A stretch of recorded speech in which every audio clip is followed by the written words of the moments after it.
Hi friends, இந்த video வந்து நம்ம என்ன பார்க்க போகிறோம் அப்படின்னு கேட்டிங்கன்னா, இப்போ வந்து நம்மளோட விடாமுயற்சி திரைப்படத்தோட டீசர் வந்து செம்ம பெரிய சாதனைகள் வந்து நிறைய படைச்சிருக்கு அப்படின்ட்டு வந்து இப்போ வந்து அஃபிஷியல் நியூஸ் வந்துருக்குங்க. இந்த ஒரு விஷயம் வந்து ரசிகர் மொத்தம் செம்ம ட்ரெண்டிங் அப்படி கண்டிப்பாக சொல்லி ஆகணும். நேற்று வந்து ஒரு காலையிலேருந்தே வந்து ஒரு அப்டேட் வந்து விடாமுயற்சி திரைப்படத்துலேருந்து வரப்போகுது, அதாவது டீசர் வரப்போகுது அப்படின்ட்டு ரசிகர்களுக்கு ஒரு இணையதளத்தில் ஒரு நியூஸ் வந்து பரவிட்டே இருந்துச்சு. ஆனால் வந்து அது வந்து எந்த ஒரு அஃபிஷியல் நியூஸும் படக்குழுவினர்கிட்டேருந்து வரவே இல்லை.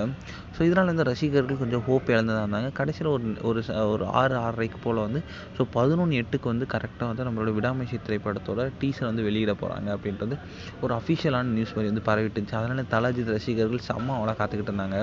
கடைசியாக ஒரு 10:30 மணிக்கு வந்து நம்மளோட அஜித்தோட பிஏவான சுரேஷ் சந்திரா வந்து 11:08க்கு அப்படின்ட்டு ஒரு அஃபிஷியல் நியூஸ் போட்டார். அப்போ தான் வந்து தலஜித் ரசிகர்களுக்கு உயிரே வந்துச்சு அப்படின்னு சொல்லலாம். ஸோ அதுக்கப்புறம் வந்து பார்த்த டீசர் வந்து கிட்டத்தட்ட ஹாலிவுட் லெவலில் வந்து எடுத்திருக்காங்க அப்படின்னு கண்டிப்பாக சொல்லி ஆகணுங்க. அந்த அளவுக்கு செம மாசாக இருந்துச்சு நம்மளோட விடாமுயற்சி திரைப்படத்தோட டீசர். ஸோ இப்போ வந்து நம்மளோட விடாமுயற்சி திரைப்படத்தோட டீசர் வந்து செம்ம பெரிய ஒரு சாதனை பண்ணியிருக்கு. அதாவது வெறும் 100K லைக் வந்து 8 நிமிஷத்தில் பெற்றிருக்கு. 200K லைக் வந்து 40 நிமிஷத்தில் வந்திருக்கு. ஸோ 300K லைக் வந்து 118 நிமிஷத்தில் வந்திருக்குங்க. ஸோ 400K லைக் வந்து வெறும் 3 ஹவர்ஸில் வந்திருக்கு. அண்ட் 500K லைக் வந்து 8 ஹவர்ஸில் வந்திருக்கு. ஸோ மறக்கக்கூடாது, இது வந்து நைட்டு 11:08க்கு வந்து ரிலீஸ் ஆச்சு. எந்த ஒரு அஃபிஷியல் நியூஸும் இல்லாமல் ரிலீஸ் ஆச்சு.